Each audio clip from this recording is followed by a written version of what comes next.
ako. Mga babaero, iwasan nyo yan.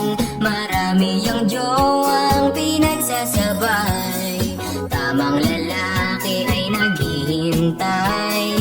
Perlas mong hawak, huwag mo ibigay. Nathaniel, kung hindi ka babaero, panoorin mo yung bagong k-drama sa Loklok, yung Our Fault. Maganda yun eh, tas libre pa. Sige, papanoorin ko. Hindi ka nagkulang, naloko pa rin. Ganyan talaga, ibang mga lalaki.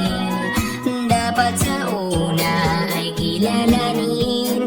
Galawan pa lang, alam na ang gawain. Mga babaero, daling umayaw. Kahit onting away, gustong hiwalay. Kasi yung next niya ay naghihintay. Ginagawa mo dyan? Patayo ka na ba, kuya, diba? Mag-isa ka lang? Oo. Baka pwede ka ngayon. Pwede.